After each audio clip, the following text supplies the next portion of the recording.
Olá, pessoal, boa noite a todos. Sejam bem-vindos. Hoje temos uma live muito especial com uma grande amiga, uma advogada muito inteligente, doutora Gisele Cravichinchim. Nome difícil de pronunciar esse, né? Esperando ela entrar para convidá-la para participar. Sejam todos bem-vindos. Espero que gostem do nosso tema hoje. Vamos falar aí dos tribunais superiores, o que podemos esperar aí para esse ano ainda. Tantas novidades aí todo dia, toda hora. Então, só esperando a doutora Gisele entrar.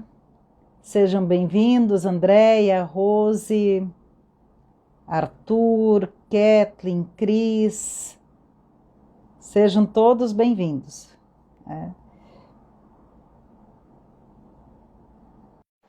Chegando aqui já.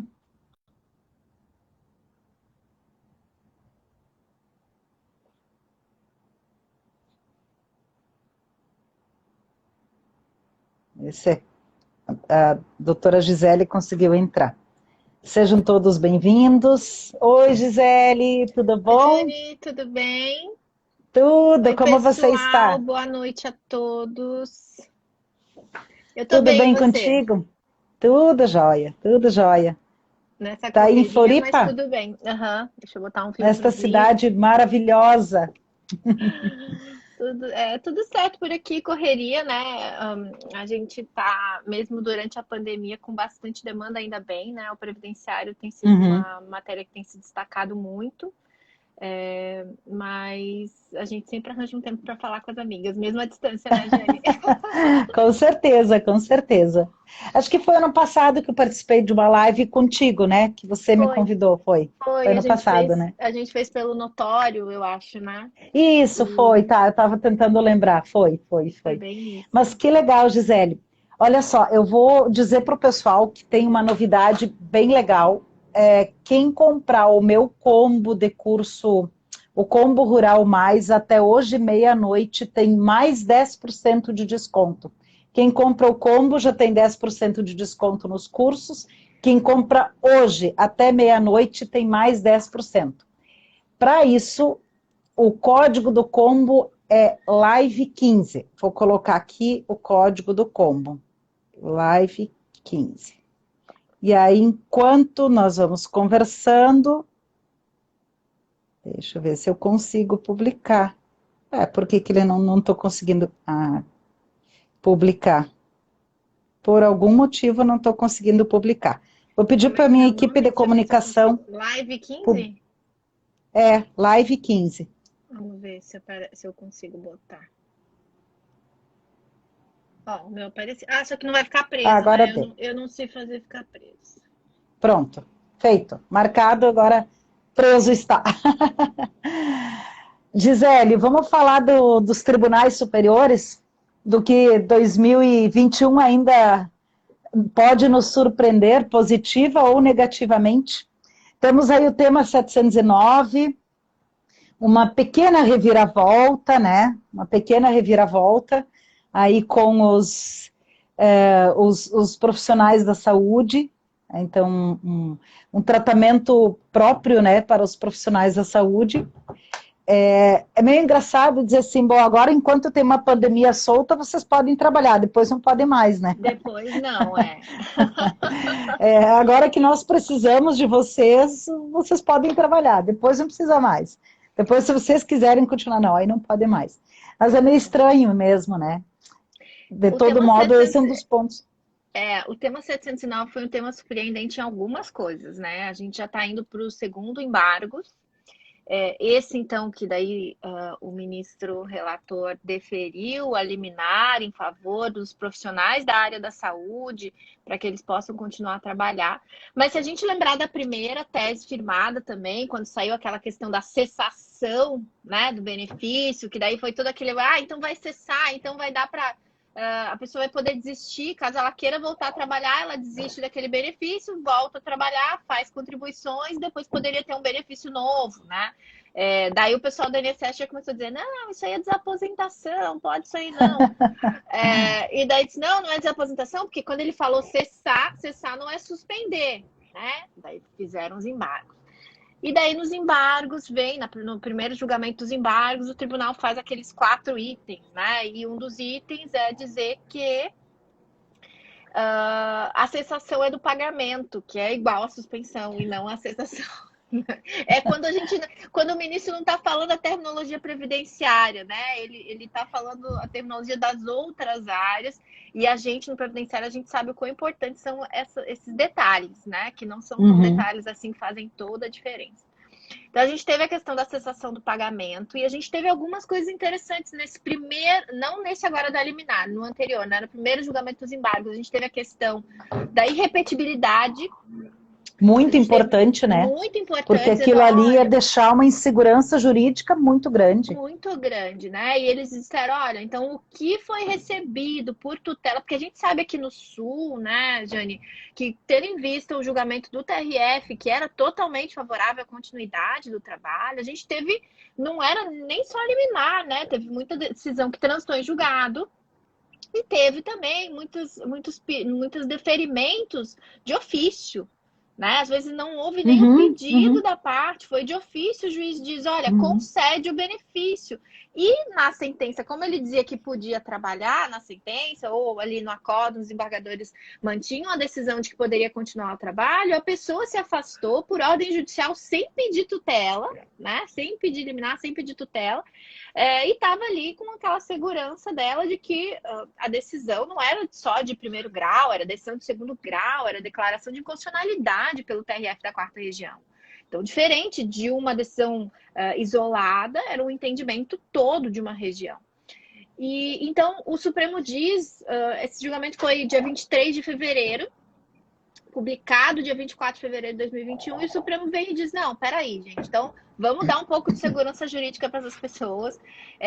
Quem recebeu tutela, liminar, qualquer decisão provisória, né, até 23 de fevereiro, até a data desse julgamento, não vai ter que devolver.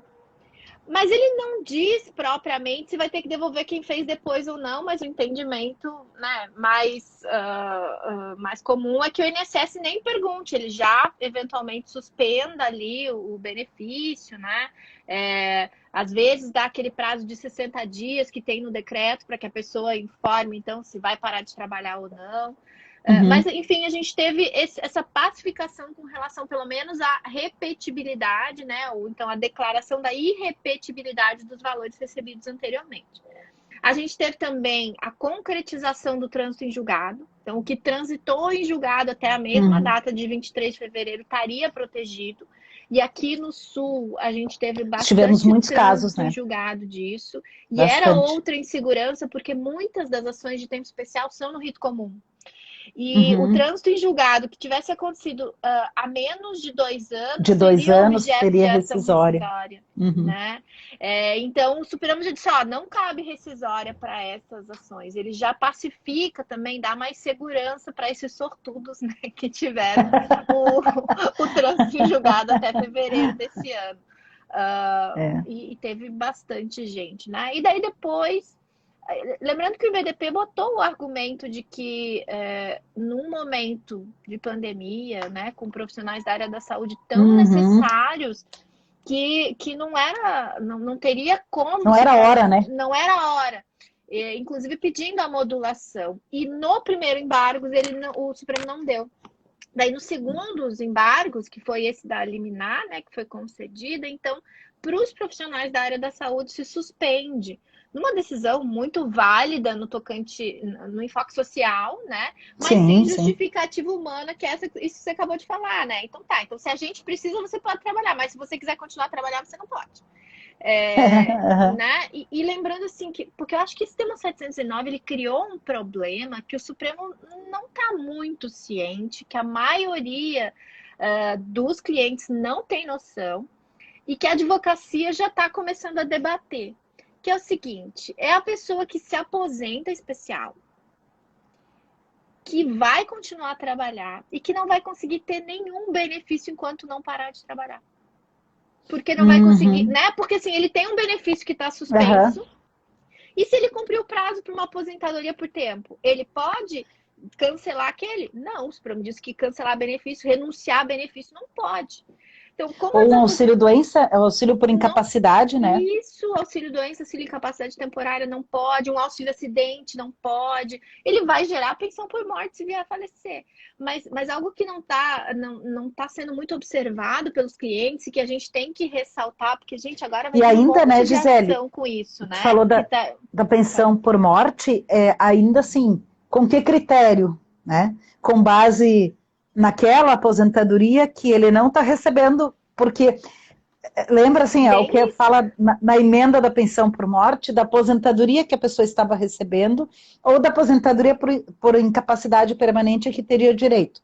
Só que no caso dele, ele não está recebendo, Não está ele não recebendo teria benefício, direito. mas ele tem um benefício suspenso que existe, que não pode Isso, ser sim, desconsiderado porque ele não pode ter um sim. outro. Então eu acredito, Jane, que vai ser sim. Vai pegar Com o base benefício, naquele, né? com base naquele, vai atualizar até a data da pensão e daí vai calcular com base no cálculo, né, atual da pensão, que seria ali a questão dos 60%, Uhum. 50 mais 10%, e depois a questão da acumulatividade da pensão. Mas vejam o problema que tudo isso vai gerar, né? Uhum. E eu acho que agora é um momento bem crítico, Jane, pelo seguinte: as pessoas vão ter que escolher no tocante aos seus atrasados, né? Porque muitas dessas pessoas têm ações. Eu vi que alguns colegas, quando eu faço ação de tempo especial, eu gosto de pedir tudo. Eu peço para declarar que o tempo é especial. Eu peço para averbar no CNIS que o tempo é especial.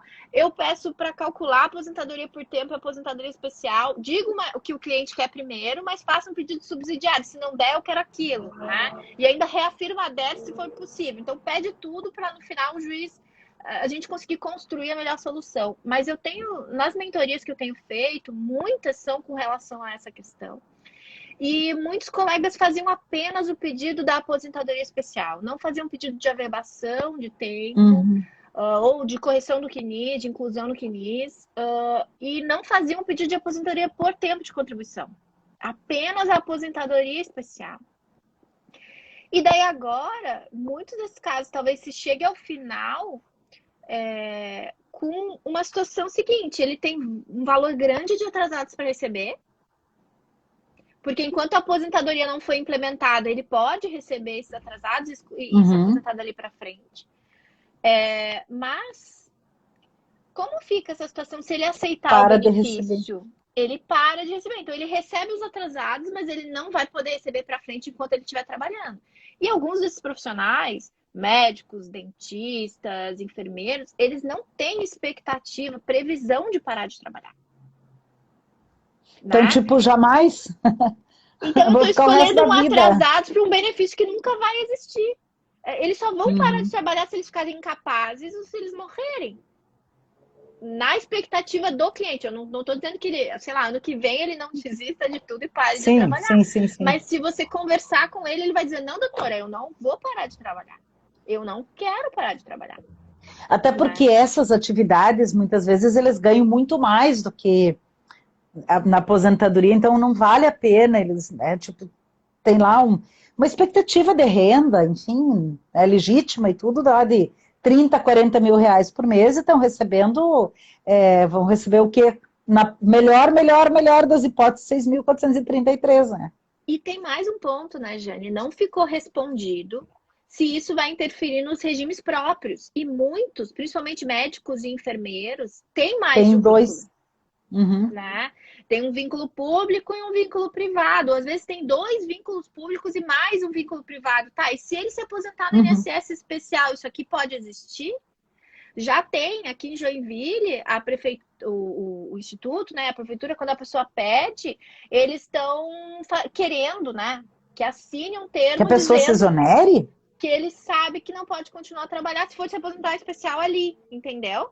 Já dizendo que ele não pode trabalhar em especial em nenhum outro lugar, mas às vezes ele está se aposentando no RPPS do município e ele quer continuar no do estado porque não teve a posse no mesmo dia, ou ele vai continuar na iniciativa privada, porque muitos continuam na iniciativa privada. Né? Seria uma saída quase como se fosse uma penalidade, né? Uma exoneração não pedida por ele, né? Mas quase como se fosse tivesse cometido um ato ilícito, né? Exatamente, ele está sendo punido, punido. penalizado, tendo que escolher. E lembrando que esses cargos são acumuláveis pela Constituição. Sim, sim. Né? Mas O eu artigo 37 acho, permite acumulação. Eu acho que isso não se sustenta, né? Não. Me parece, né? Mas a gente nunca pode pôr a mão no fogo, né? Não. Talvez esse seja tipo o caso do LOAS, que eles falaram lá que o critério era objetivo e depois eles mesmos disseram, isso aqui não dá para aplicar, e daí voltaram atrás. Mas eu não sei como, com essa questão dos profissionais da saúde, essa situação vai ficar em stand-by por enquanto. Porque eles, teoricamente, podem trabalhar. E isso é algo que a gente tem que tomar cuidado, porque não dá para dizer, não, você pode continuar a trabalhar. Você pode continuar isso a trabalhar temporário, enquanto houver pandemia. Né? Mas não dá para gerar uma falsa expectativa, né? E daí tem outro ponto, né? Que eu já vi alguns colegas reclamando, mas como que eu vou cobrar, Gisele? Porque eu fiz um percentual de 30% e eu ganhei a ação e tem atrasados, mas o cliente agora não quer receber. Porque ele não, né? Ou ele está tendo que se questionar se ele vai receber os atrasados e vai ficar com o benefício para, né, para frente. Daí tem toda a questão. Então, o que é importante a gente saber, né? É que aceitando os atrasados, ele não vai poder trocar esse benefício no formato em que o Supremo deu a decisão até agora. Uma solução paralela, né, seria pedir um benefício administrativo, porque a gente tem aquela questão que está em discussão no Eu ia STJ. perguntar dela, 1018, né? 1018. Isso, tema 1018. A gente tem aquela decisão, decisão ainda não, né? Uma decisão do TRF que está no STJ, no tema 1018, que fala o seguinte, se você tem um benefício que você pediu na via administrativa, foi negado, você foi para a via judicial e ganhou, e nesse meio tempo você teve um pedido administrativo que foi concedido de uma outra coisa, ou até da mesma espécie, só que num valor melhor, é a discussão se você pode optar por receber os atrasados e ficar com aquele benefício administrativo dali em diante. Então, essa seria uma solução, desde que, claro, o STJ venha a aceitar essa opção. Mas esse benefício administrativo tem que ser concedido antes da concessão do judicial. Sim, senão ele não preenche esse requisito que é, na verdade, o único para usar dessa prerrogativa, né?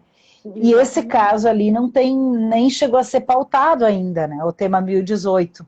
Porque a gente tem muitos casos assim, pauta e tira de pauta e pede vista, não sei o quê, mas esse nem começou o julgamento. Então, realmente, é uma incógnita.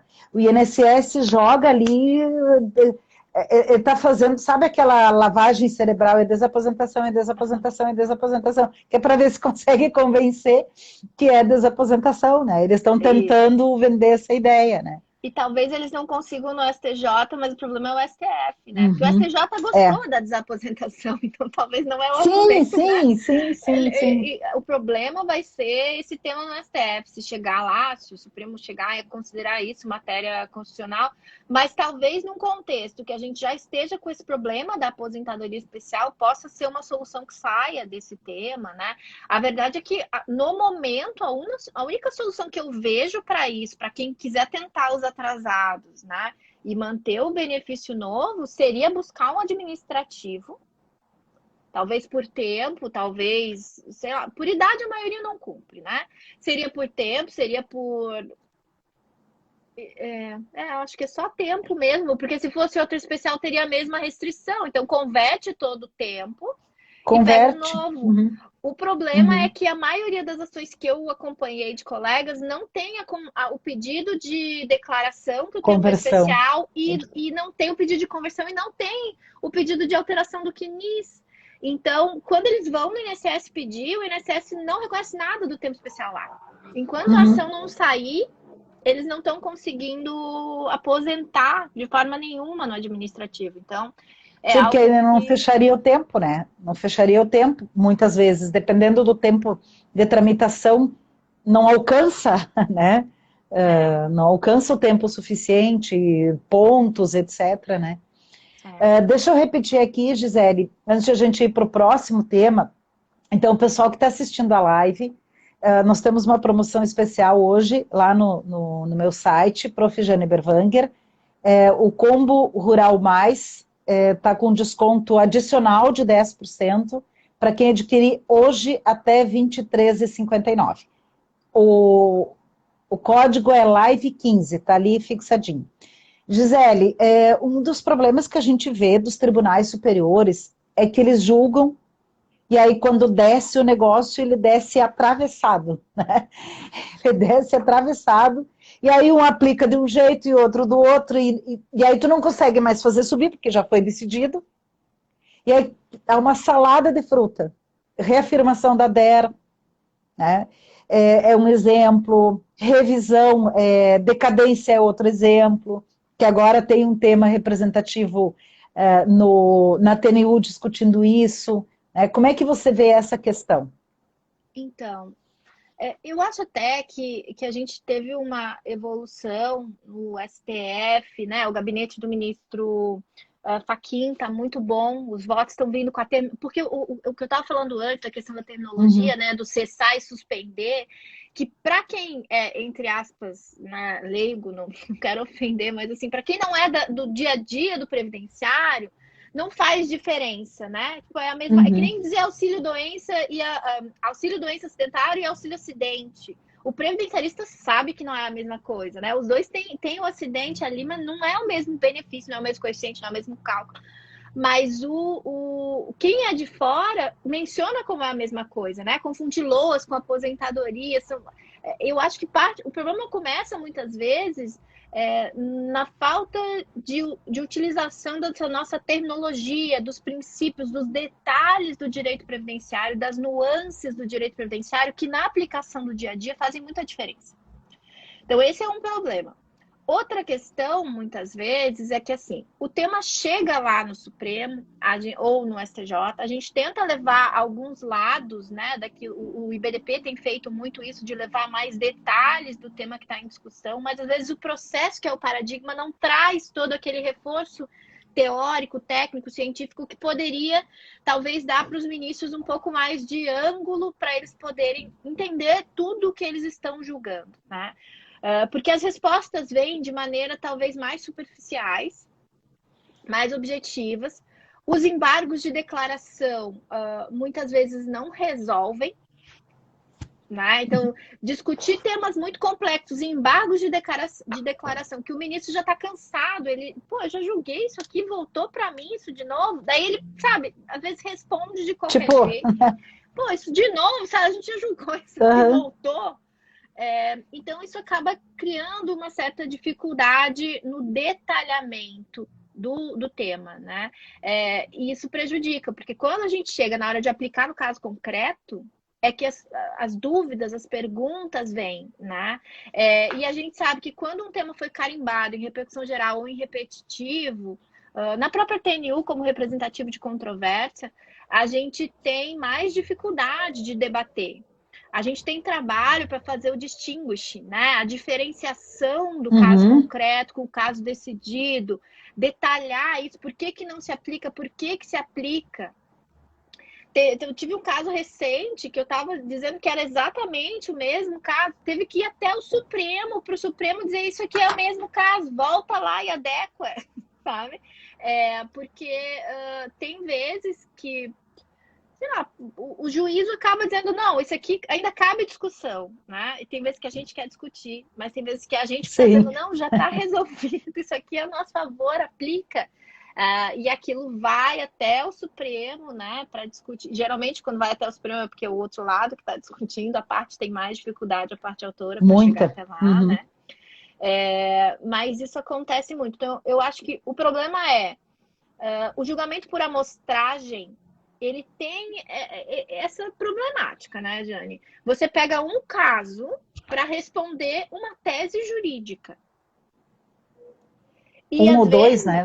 Um ou dois, ou três, enfim, eles podem afetar mais, o STJ afeta mais do que dois. Sempre afeta dois, pelo menos.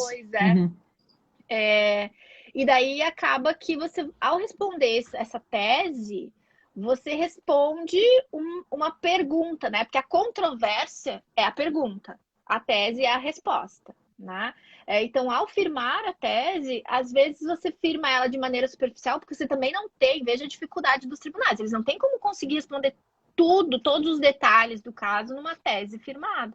E é na hora da aplicação que a gente vem com esses... na tentativa, né? Ou de aplicar ou de não aplicar no caso concreto. E daí o trabalho do advogado faz toda a diferença. Não sei se tu tens esse problema em Santa Catarina também. Aqui a gente tem um grande problema nas turmas recursais com a reafirmação da DER.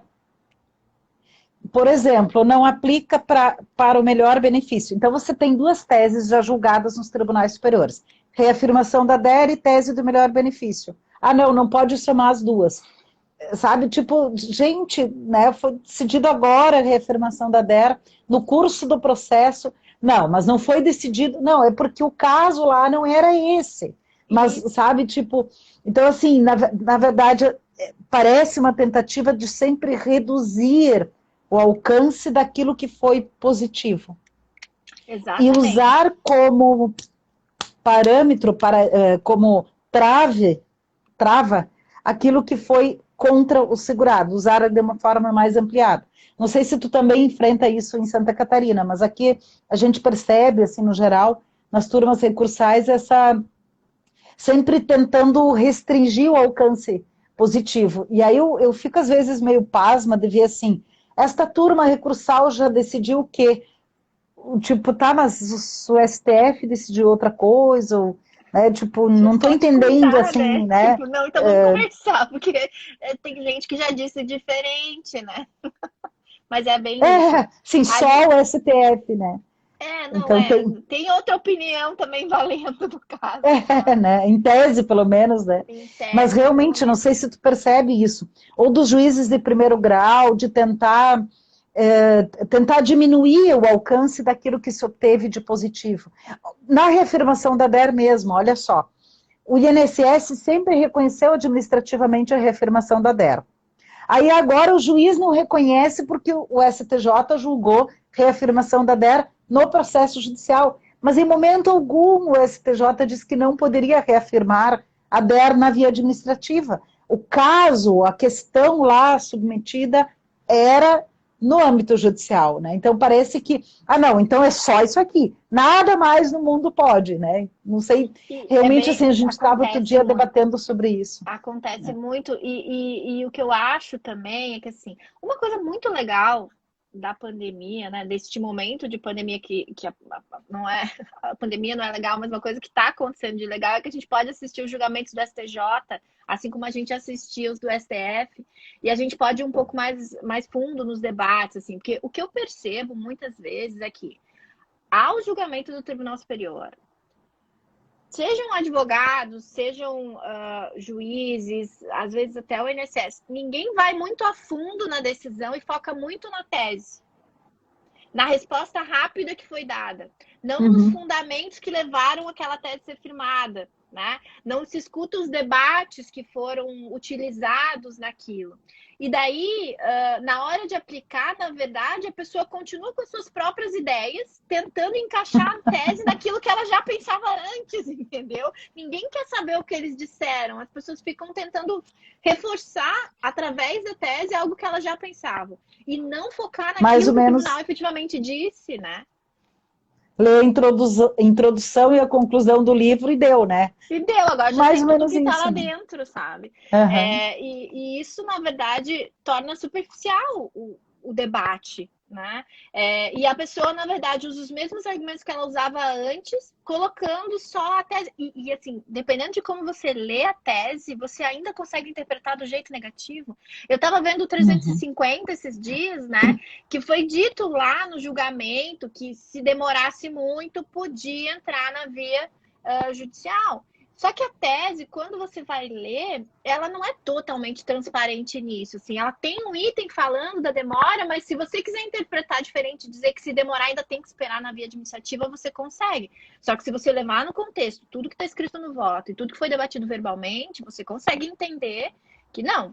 Tanto se for notório ali, né, que o INSS vai negar, quanto se for matéria de direito numa revisional, quanto se o INSS demorar muito, a pessoa não precisa ficar esperando na via administrativa, ela pode recorrer para a via judicial.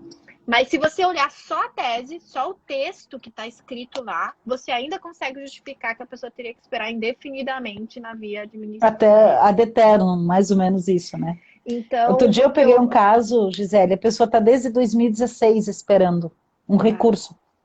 Desde 2016. Eu tive 5 um anos. recurso que foi julgado agora em março, que é de 2016. O nosso recurso é de 2016, o cliente não quis recorrer para a via judicial. E foi julgado esse ano, em março. Tem quanto tempo, né? Verdade. Gisele, e tem alguma aposta da revisão da vida toda? Será que julga? A minha aposta é que esse ano eles não julgam. E eu acho bom, né? Eu acho que tem que esperar. Seria contaminado, né? Esse julgamento do plenário virtual não é muito positivo na minha opinião. Não poder fazer sustentação oral é uma restrição do exercício da advocacia. Sustentação oral por vídeo, gravado, colocado nos autos para o ministro olhar, se quiser, para mim, isso não é dar pleno acesso ali à ampla defesa e ao contraditório. Mas as duas partes são assim. Até são, mas o INSS está mais próximo do tribunal do que a gente, fisicamente, inclusive, né? Eles têm grupos de trabalho que estão lá, mais próximos do STF, da assessoria, do que o advogado da parte autora, que está na sua cidade, né? Na questão previdenciária. Então, eu acho muito complicado isso. O STJ não, o STJ nos deu melhor acesso, né? Os julgamentos ao vivo, ainda que por videoconferência, online, eles, a meu ver, suprem essa necessidade que a gente tem no momento, né? E principalmente de acesso aos tribunais superiores. Porque o STJ, para você sustentar lá, você tinha que viajar, e o STJ tinha uma característica, ele desmarca bastante no dia. Eles tiram de pauta às 10 da manhã, de pauta no dia, que né? vai começar às 14. Então, várias vezes... E a pessoa já estava lá. Várias vezes eu estou descendo do avião, me liga a secretária dizendo, doutora, o STJ ligou dizendo que seu processo saiu de pauta. Eu falei, que delícia. Meia volta, vou ver. Vamos ver se a gente consegue trocar o voo, né? Ou passear por Brasília até conseguir voltar. Porque várias vezes, assim, eles tiram de manhã para o julgamento que vai começar à tarde. Então, e você tinha que ir até lá, né? Agora não, agora o julgamento é online. Se ele tirar, tudo bem, remarca para a próxima sessão, enfim. Apesar de que a gente tem alguns temas que estão no bate e volta há algum tempo. O que tem mais chamado a atenção, e eu recebo, por dia eu devo receber umas 4, 5 mensagens, é o 862, né? Da questão do auxílio acidente. Então, tem alguns temas que já estão há algum tempo lá no STJ para votar e até vai para pauta, tira de pauta, mas ainda não iniciou, alguns julgamentos ainda não iniciaram, né? Agora, esse do auxílio acidente que você falou, é muito, sei lá, quando o INSS cessa o auxílio por incapacidade temporária, tem um campo embaixo na perícia que tem uma perguntinha ali. É caso de aposentadoria por invalidez? Sim ou não? Adicional de 25%? É caso de auxílio acidente? Sim ou não? Quer dizer, o INSS respondeu. Mas aí que vem essa questão que tu fala, da dificuldade de eles entenderem a sistemática de funcionamento do INSS. E aqui eu vejo, às vezes, o tribunal, a turma recursal, de eles entenderem isso. Quer ver um outro negócio que tem a ver com essa questão de DER, DIB e tudo? As turmas recursais entendem assim, a pessoa pediu o auxílio por incapacidade temporária, não tinha direito ali. O perito judicial fixou dali a 2 meses. Ela ajuizou a ação dali a mais 2 meses. Então, por exemplo, ela pediu no dia 2 de janeiro e ajuizou a ação no dia 2 de abril. Não, 2 de maio. Ajuizou a ação dia 2 de maio. E o perito dessa ação judicial fixou em 2 de março. No meio termo ali. Em vez de eles conceder a partir do dia 2 de março, eles vão conceder a partir do ajuizamento. Como se a pessoa tivesse que ficar fazendo pedido, fazendo pedido, fazendo pedido, fazendo pedido. Às vezes me dá vontade, sabe, de ficar todo... Vamos fazer o seguinte, vamos programar agora. Uma vez por mês eu pedi o benefício, uma vez por mês. É todo mundo. Sabe, uma coisa assim, meio sem noção, né? A mesma coisa na reafirmação da Dera. Em lote, sim. Porque eles estão acostumados a julgar em lote, eles acham que os nossos pedidos são em lote, de certo. Trabalho que dá para fazer o pedido. Não, na bem da verdade, o pior é que tu não consegue fazer um pedido quando tem um troço em andamento. Tu não consegue pedir outra coisa. A pessoa está recebendo um benefício ou pediu um benefício, aquele ali ainda não foi analisado, veja isso em tempo de pandemia. Aí até que entra em vigor e faz perícia, e cancela a perícia, e fecha a agência, e fecha não sei o que, para lá e para cá. Aí a pessoa não fez a perícia, tá lá há 5 meses, agora ela vai fazer a perícia. Ah, não, então, como ela pediu lá atrás, a perícia é fixada ali no meio, ela não vai receber, só a partir do ajuizamento. Não, sabe? Tem mais, né? Às vezes ela pediu a perícia, ela pediu o benefício, ela fez a perícia e o resultado da perícia não sai, sumiu, aquilo não aparece, ninguém sabe qual é o resultado. Daí, essa logística da abertura de tarefa ali para acerto pós-perícia, para mim aquilo é um absurdo. Você tem que ter uma resposta até as 21 horas, daí você não tem, daí você tem que ligar para um telefone para você avisar um atendente que ele tem que avisar para o INSS que ele tem que pedir documentos. Porque basicamente é isso. E do rural, né, Gisele? Do rural, é tudo? Você, né? É tudo, todos os rurais. Então, assim, se é rural, já coloca logo ali, já tem que entregar os documentos, deixa, né? Mas não. Então, daí o segurado, que é a parte suficiente, ficou de ter que avisar para o INSS que na verdade, que ele é para fazer uma coisa. Oportunidade para ele poder entregar o documento, sabe? Enquanto ele já pediu o benefício. Isso porque o sistema do INSS faz o agendamento da perícia separado do requerimento de benefício. Então, isso é um problema unicamente de sistema que joga para o segurado uma responsabilidade de fazer uma ligação para um 0800, que não é nem um servidor que vai atender, para convencer o cara do 0800, porque tem vários colegas que reclamam, 0800 ou que não é bem assim, né? Enfim, que não abre, que ele diz, não, mas isso aí não é motivo para abrir acerto pós-perícia. Mas eu quero, abre. Não e qual é o motivo, então, né? Sim. Não pode. Aí que eu queria chegar, Gisele, o quanto a gente percebe que o judiciário joga todo esse emaranhado de procedimentos administrativos na cabeça do segurado, sabe? Tipo, problema é seu. Né? Problema é seu. Então, tu não consegue fazer as coisas. Tu não consegue pedir nada, tu não consegue fazer, mas azar.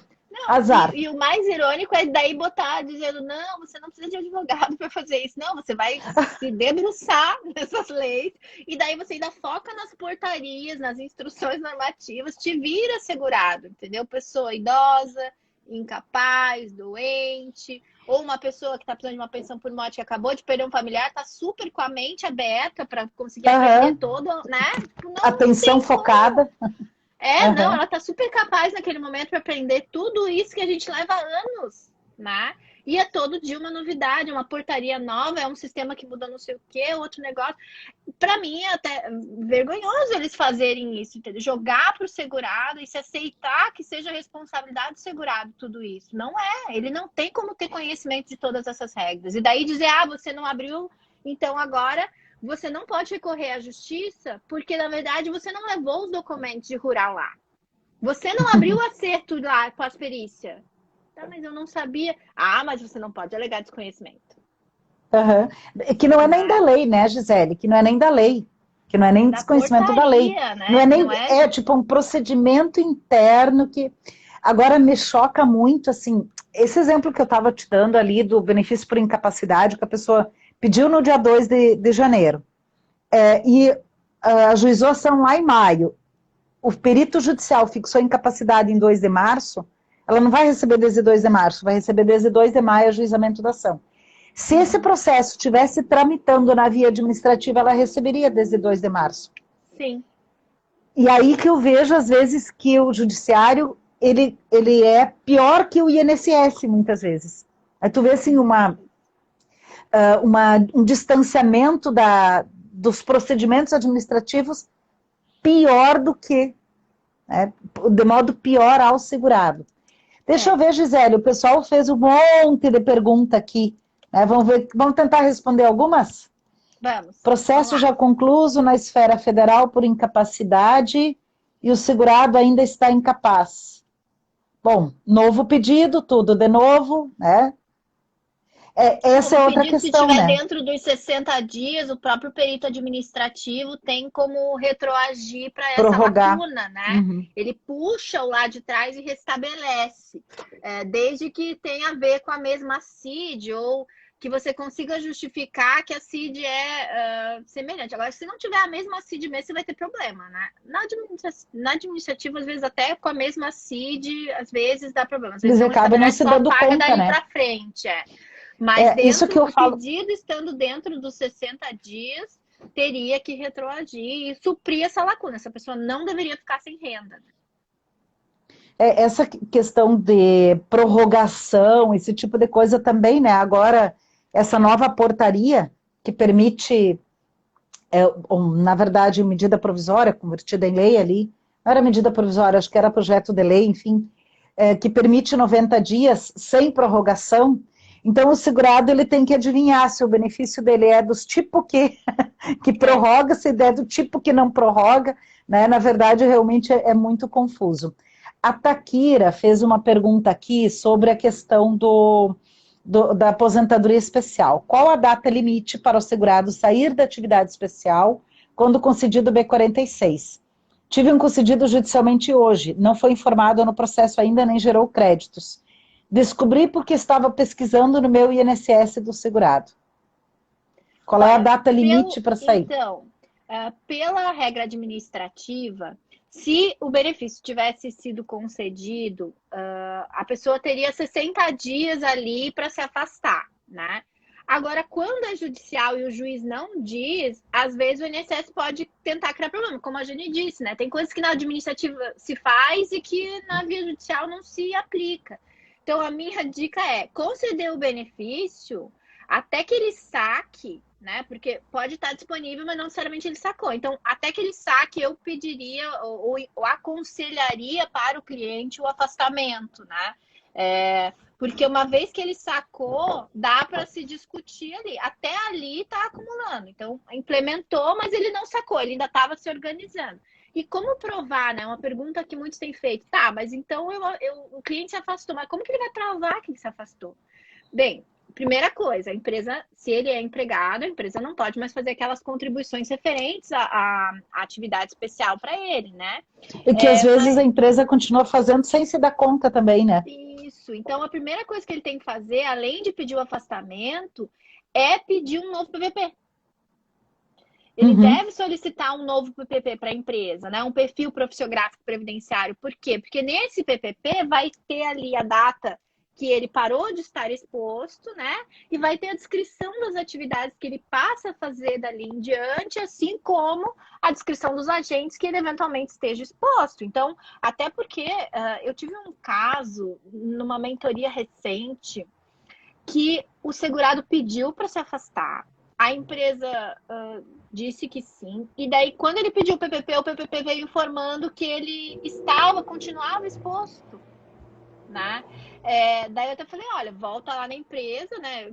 Verifica, pede, avisa o teu cliente para entrar lá em contato com a empresa e verificar, porque às vezes foi o contador ou alguém, né, que encaminhou para o médico essas informações, né? E não se deu conta, assim, né? Porque não estava no dia a dia da pessoa. Então, quando for solicitado o PPP, é bom já botar no pedido, né? Destacando que a partir da data tal houve o afastamento conforme a solicitação, alteração que agora de eu passei atividade. a fazer tais coisas, né? Então já descreve ali quais são as atividades que ele vai passar a fazer, qual setor que eventualmente ele está trabalhando.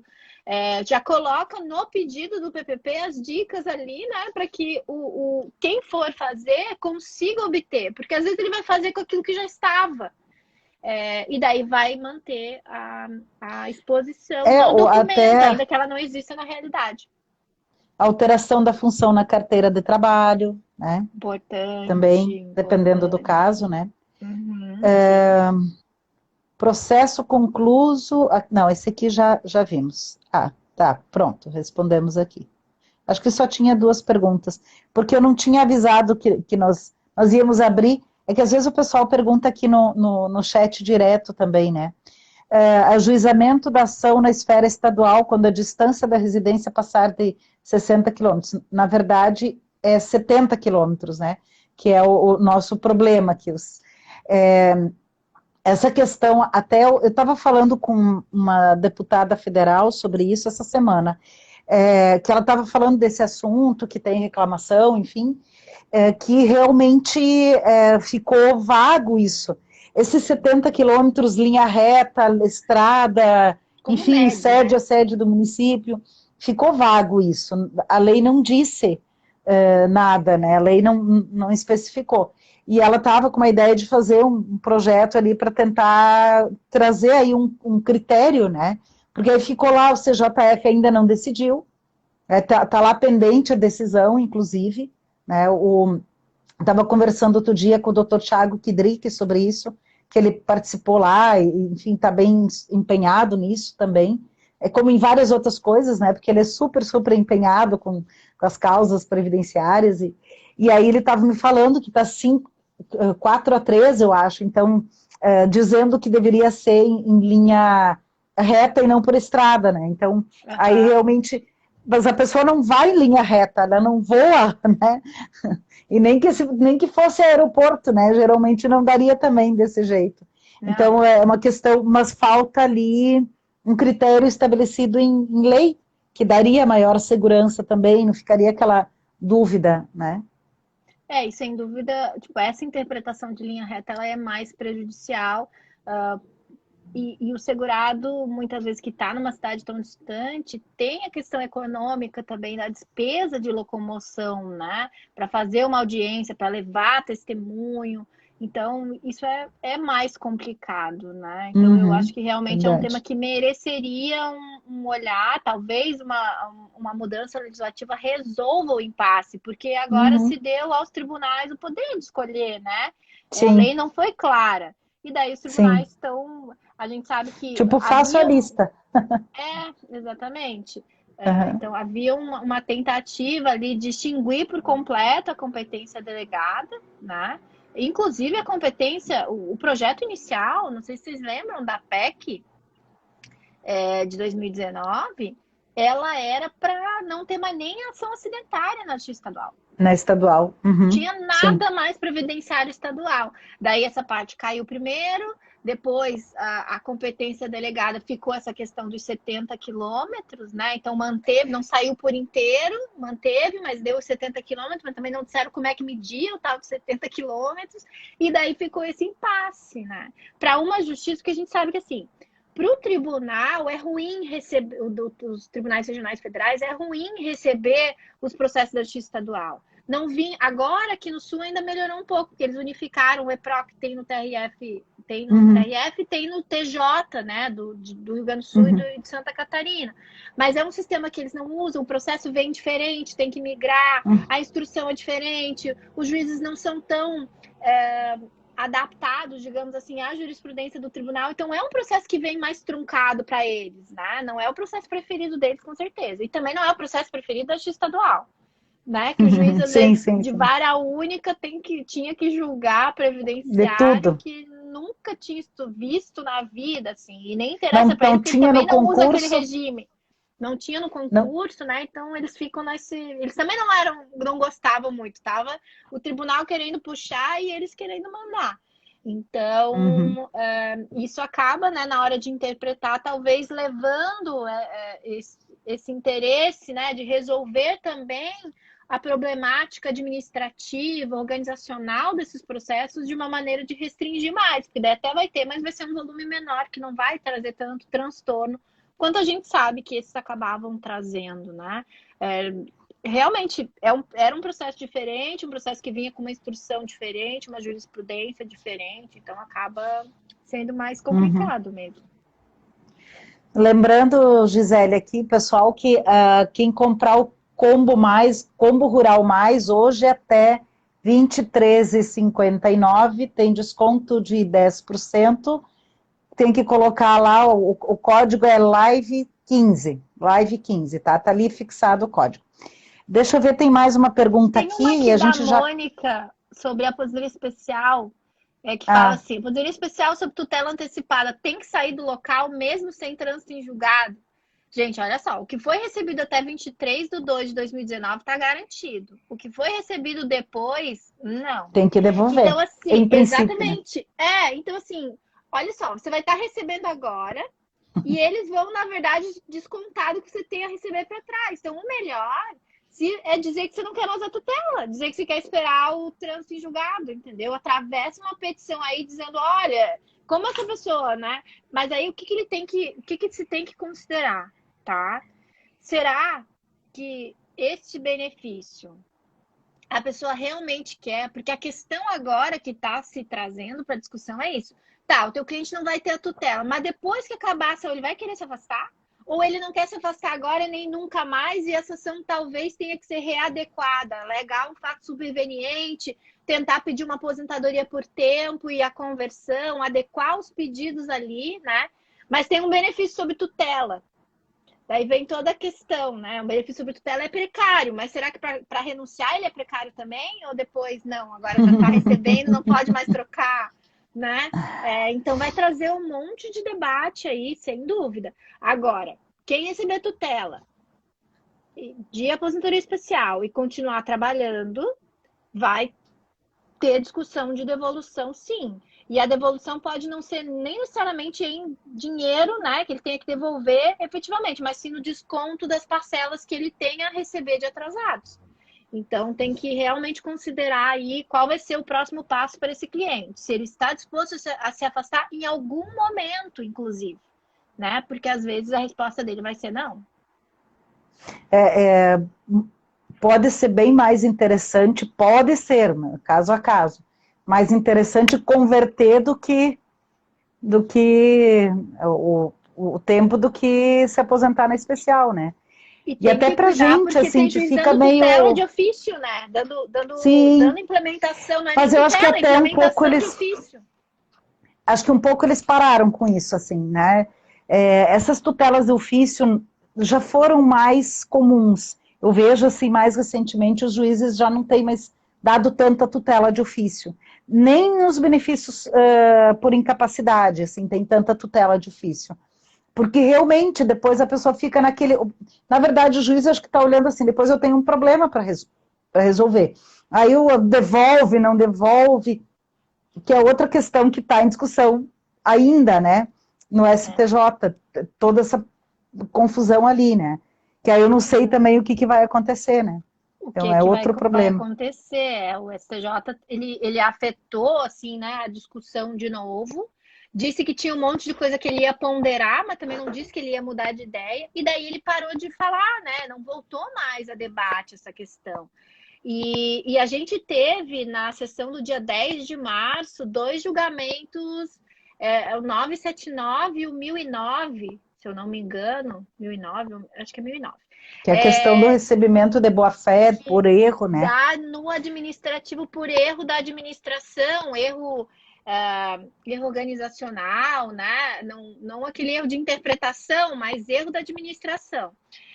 E eles disseram que tem que devolver, salvo se o segurado provar a boa-fé objetiva. Como que se prova a boa-fé objetiva, né? Loucura. A má-fé que tem que provar, e não a boa-fé, mas enfim, se inverteu lá. Ou então que ele não tinha como saber que aquela verba era... que aquela verba em si não era devida, entendeu? Então, assim, essa decisão foi bem emblemática. Apesar de eles não terem voltado àquele debate, quando eles deram essa decisão aqui, já traz uma ideia do que ali, eles estão pensando, tipo, né? E assim, de que... para quem não acompanhou, está disponível online. E a ministra Sussetti, ela fala 3 vezes durante o julgamento E já era, acho que a terceira vez que vinha a pauta, o 979. E ela diz, mas ela diz, mas vocês estão entendendo que a má-fé é que tem que ser provada. Vocês estão vendo que é isso que a gente está falando aqui e os outros não. E aquilo foi e passou assim. E como é que tu vai provar a boa-fé? Quer dizer, é quase provar que tu não tinha como saber. Como é que tu vai fazer uma prova negativa, né? No fim, é uma prova negativa que tu tem que fazer. E de um provar que tu não tinha como saber. Porque o juiz vai olhar e vai dizer, não, mas tu tinha como saber, sabe? Isso aqui tu tinha. Tu sabia ler, escrever e somar 1 mais 1, então tu... Né? E aí vira questão individual, né? Tipo, tu sai de um raciocínio geral e vai para o particular, e aí princípio da isonomia já era, segurança jurídica e tudo. Jamais vai poder afirmar o que o juiz vai entender por boa-fé, o que vai entender por má-fé, né? Então é bem complicado. Assim, o Herman deu o seguinte exemplo, que daí sim seria fácil dizer que a pessoa tinha como saber que aquilo não era de um homem ou de uma mulher que não teve filho, não adotou ninguém, não teve filho, e que recebe por engano um salário maternidade, né? Sim, ok, nesse caso, né? Agora, e se a pessoa não olha o contra-cheque? Quem que efetivamente pega o contra-cheque? Porque antes era entregue, era enviado por correio, né? Quem é que olha todo mês o seu contra-cheque? Ou a conta bancária, às vezes entra ali, né? Mas é uma diferença. Mas a pessoa pode imaginar que era outra coisa. Daí ela tem a obrigação de olhar por todo mês o contra-cheque e conferir todas as verbas que estão lá para saber se alguma verba... E se botar um VPNI ali que ela não sabe o que é? Mas aquilo ela tinha que saber, porque não existia no mês anterior. O juiz pode entender isso. É nova, ela tinha que saber que aquilo não podia estar ali. Ela tinha que pedir explicação da verba que surge. Então, porque o 1009 foi para os servidores, né? Sim, sim. Agora, olha só, nós tivemos um caso no escritório muito engraçado de uma mulher que ela voltou ao trabalho, ela estava recebendo benefício por incapacidade, voltou ao trabalho e o INSS continuou pagando. Ela foi lá e disse, não paga mais, eles continuaram pagando. Ela ficou 1 ano brigando para eles pararem de pagar o benefício para ela. E ela continuou recebendo. E aí, daí depois de 1 ano ela brigando, a INSS queria cobrar de volta. E aí o tribunal disse não. Tipo, tinha todas as provas, tudo que ela tinha tentado. Ela avisou, né? Avisou. Mas é aí que tá. O que seria essa prova da boa-fé? E aí, de novo, a gente vai para aquela história da subjetividade, que uma das coisas que eu falo sempre, Gisele, assim, o Tribunal Superior decide, mas não decide. Decide, mas vem aí, como é que vocês vão fazer? Mais ou menos assim, né? Agora se vira... De novo, Jane, que nem tu estava falando, jogando a responsabilidade para o segurado servidor. Ele, então, fica com a responsabilidade de conferir o seu extrato de pagamento. Quantos segurados vocês acham que sabem entrar no extrato de pagamento? Eles, às vezes, não sabem nem tirar o extrato de imposto de renda, que é o anual, entendeu? E daí ele vai ter que olhar todo mês, porque se alguma coisa aparecer ali diferente, ele vai ter que avisar o INSS né? Então, assim, veja, ele transfere para o segurado, para o servidor, essa obrigação de fiscalização do que está sendo pago para ele. É uma inversão da lógica, né? Uma inversão total da lógica, total. Enquanto Gisele, ele estamos chegando... que a administração ali estaria fazendo certo, né? Ele vai ter que ter a dica, né? Estamos chegando no fim, né?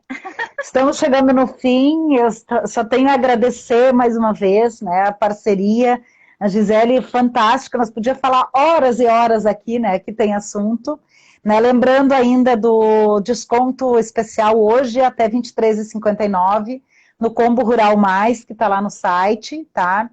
Desconto de 10%, além do desconto que já tem aí na aquisição dos 4 cursos conjuntamente, com o código LIVE15. Gisele, muito, muito, muito obrigada pela parceria de sempre, né? E quando precisar, conte comigo também, né? A Gisele é diretora de atuação judicial desde 2013, né? Quando eu estava na presidência do IBDP, né, Jane? fazendo um trabalho fantástico, né? Fantástico, assim, hoje o IBDP tem mais de 200 processos, como amigos Não, mais de 100, não mais de 200? Não, acho que não chega a Já 200. tá, não, eu acho que sim, dos que a gente já participou, sim, porque a gente tem Então, ativos mais de 100, mas a gente já fez mais de 200. então, muito, muito obrigada mais uma vez. Obrigada, Jane. É sempre um prazer poder estar aqui conversando com você, mesmo à distância, se a gente mata um pouquinho da saudade, né? Eu quero te agradecer, assim, você foi quem me trouxe para o BDP, você foi quem me deu a oportunidade, né, de participar da diretoria de atuação judicial. Eu lembro quando a gente estava, lembra que a gente estava almoçando, você veio aqui para Floripa para a gente Sim, conversar, foi, você com me você e com o teu pai. convidou. Foi muito legal, assim, Jane, você mora no meu coração, eu só tenho a agradecer Querida. todas as oportunidades que você me deu, o apoio. Precisando, eu tô aqui. Vamos marcar mais vezes, com certeza. Eu adoro Vamos, com conversar com certeza. você. Tá bom. Tchauzinho. Beijo, tchau, pessoal.